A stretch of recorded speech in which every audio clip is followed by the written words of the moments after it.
update on a patient who we performed a MIFAS, a minimally invasive procedure, about 2 weeks ago. The sutures we already removed. I'll just show everyone here that one little suture that was there.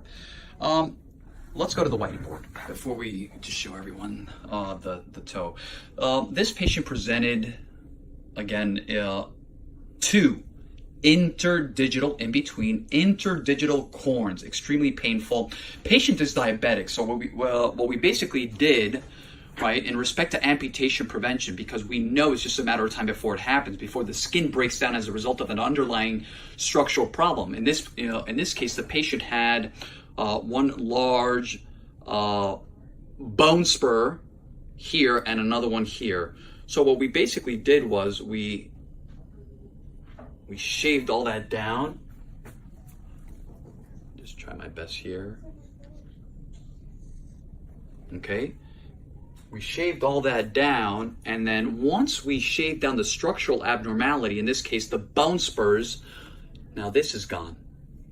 Even in 2 weeks, I'll show you guys. That's amputation prevention protocols. In this particular case, is, just like I was telling the patient, it's a matter of time before the skin breaks down. And having an ulcer in that location is extremely dangerous. It's a bad location. So, as mentioned before,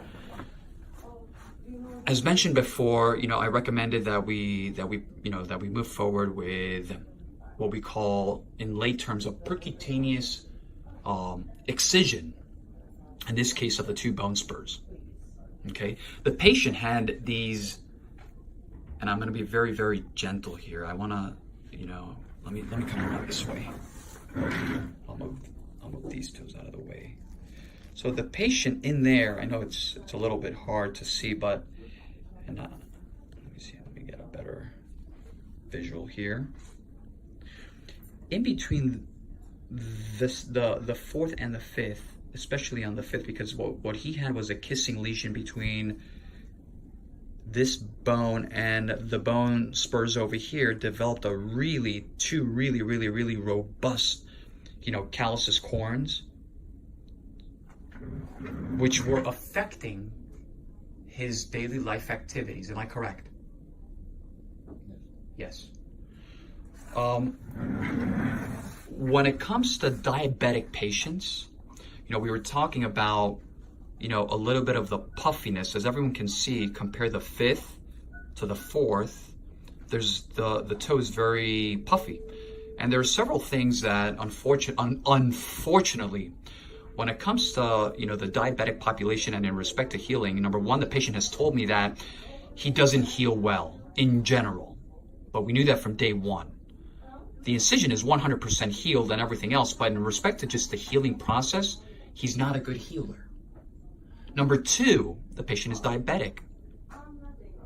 That's another contributory factor of why also in some of the other videos that we've presented, it looks like some of the patient's toes, they look normal in respect to the swelling. There is no swelling. So that's number two. Number three, gravity, right? The patient is always, if the patient is standing, all that swelling is going to accumulate in the toes. And last but not least, the farthest place away from the heart are the toes. So it will take, in his particular case, we were just talking about it again, in his particular case, I think it's going to take a couple months before all of this swelling goes away. And, we have some tricks of the trade. We do have, I'll just show you guys here, we have whether these little silicone, compression sleeves, compression little tubes, they're, they call them the toe tubes, and basically they provide compression, very mild compression.